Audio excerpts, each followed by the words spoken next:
আলাইকুম ওয়া রাহমাতুল্লাহ। সকলকে শুভেচ্ছা ও অভিনন্দন জানিয়ে শুরু করছি আজকের ভিডিও। আজকে আমাদের বিষয়টি হচ্ছে অনুশীলনী 2.2 এর পেজ নম্বর আমরা দেখতে পাচ্ছি এখানে 35 এর কাজের খ নম্বর সমাধান করব এখন আমরা। এখানে বলা হচ্ছে s equal x, y such that x, y belongs to a এবং y minus x equal 1 যেখানে a equal -3, -2, -1, 0 হলে ডোম s ও রেঞ্জ s নির্ণয় করো। আমরা লিখব এখানে দেওয়া আছে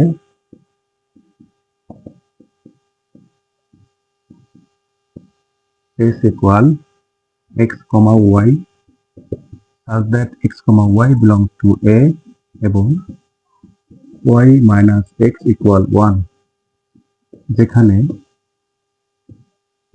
a equal -3, -2, -1, 0। তার মানে এর মানটি হচ্ছে আমাদের চারটি মান এখানে এর দেখতে পাচ্ছি। তাহলে এখানে একটা শর্ত রয়েছে আমাদের, এই হচ্ছে শর্তটা y minus x equal 1। তাহলে আমরা লিখবো s এ বর্ণিত শর্ত হতে পারে, s এ বর্ণিত শর্ত হতে পাই। শর্তটি হচ্ছে y minus x equal 1, y minus x equal 1। আমাদের নিয়ম অনুযায়ী সমান চিহ্নের বামে শুধু আমরা y রাখবো আর সব ডান পাশে নিয়ে যাবো। তাহলে y যদি আমরা বামে রাখি এই মাইনাস x ডান পাশে হবে প্লাস x। এখন আমরা লিখবো এখানে বলা আছে যে x, y belongs to a, তার মানে x belongs to a, এখানে y belongs to a। পৃথক পৃথক করে লিখবো এখানে x belongs to a এর জন্য y সমান 1 প্লাস x এর মানগুলো নির্ণয় করি। এর মানগুলো নির্ণয় করি। ছোট্ট একটা ছকের সাহায্যে আমরা মানটা বের করব। দুইটা সারি বানাবো, এক সারিতে থাকবে হলো x আর একটা সারিতে থাকবে y। এরপর আমরা এখানে কয়টা ঘর বানাবো সেটা বোঝার জন্য এর যে মানগুলো রয়েছে চারটি মান রয়েছে, চারটি ঘর লাগবে আমাদের, খেয়াল রাখতে হবে। তাহলে মান হচ্ছে কি বলছে x belongs to a, তার মানে এর যে মানগুলো -3, -2, -1, 0, এই মানগুলোর সাহায্যে আমরা y সমান 1 প্লাস x এখান থেকে y এর মান বের করব। তো রাফ করি আমরা, y ইকুয়াল বলা আছে 1 প্লাস x। তাহলে আমরা প্রথমে বসাবো কি -3, x এর জায়গায় বসাবো -3, এইখানে 1 প্লাস x এর জায়গায় -3। তাহলে 1 প্লাস হচ্ছে -3 বিয়োগ যদি করা হয় এখানে -3 থেকে 1 বিয়োগ করলে 2, তারপর y এর মান পেলাম আমরা -2। আবার বসাবো -2 এখানে, এখানে যদি -2 বসানো হয় তাহলে এখানে হবে 2, এখানে হবে 1, -1, এরপর বসাবো -1 এখানে,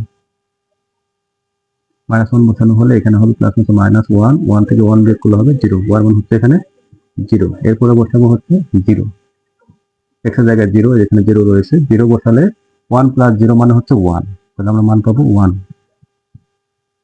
এভাবে করে আমরা মানগুলো বের করি। এখন হলো দেখতে হবে যে এই যে y এর মানগুলো বের হলো এই সবগুলো মান আমাদের গ্রহণযোগ্য হবে কিনা এটা যাচাই করে দেন আমাদের দেখতে হবে। এখানে বলা হয়েছে যে x, y belongs to a, মানে x belongs to a, এখানে y belongs to হচ্ছে a। সেই ক্ষেত্রে আমরা দেখবো যে এর মধ্যে এই y এর সবগুলো মান আছে কিনা। যে এখানে -2 আমরা দেখতে পাচ্ছি, এখানে এর মধ্যে -2 আছে, -1 আছে, এরপরে 0 আছে, কিন্তু 1 ওখানে নেই, এখানে কোনো 1 মান আমাদের নেই, শুধু -1 আছে। তাহলে এই 1 মানটা গ্রহণযোগ্য হবে না। আমরা লিখবো যেহেতু মাইনাস এটা হচ্ছে 1, শুধু 1 does not belongs to a, সুতরাং এই 1 মানটি এসেছে হলো 0 এর জন্য। তাহলে 0, 1 does not belongs to s, এটা আমাদের s অন্যের মধ্যে বিভক্ত হবে না, অন্তর্ভুক্ত হবে না। তাহলে এইটা ছাড়া বাকি যে মানগুলো আছে সেগুলো হচ্ছে আমাদের s এর মান। লিখবো s সমান -3, -2, -3, -2, এখানে -2, -1, -2, -1, এরপর এখানে -1, 0, -1, 0। এই হচ্ছে আমাদের s এর মান।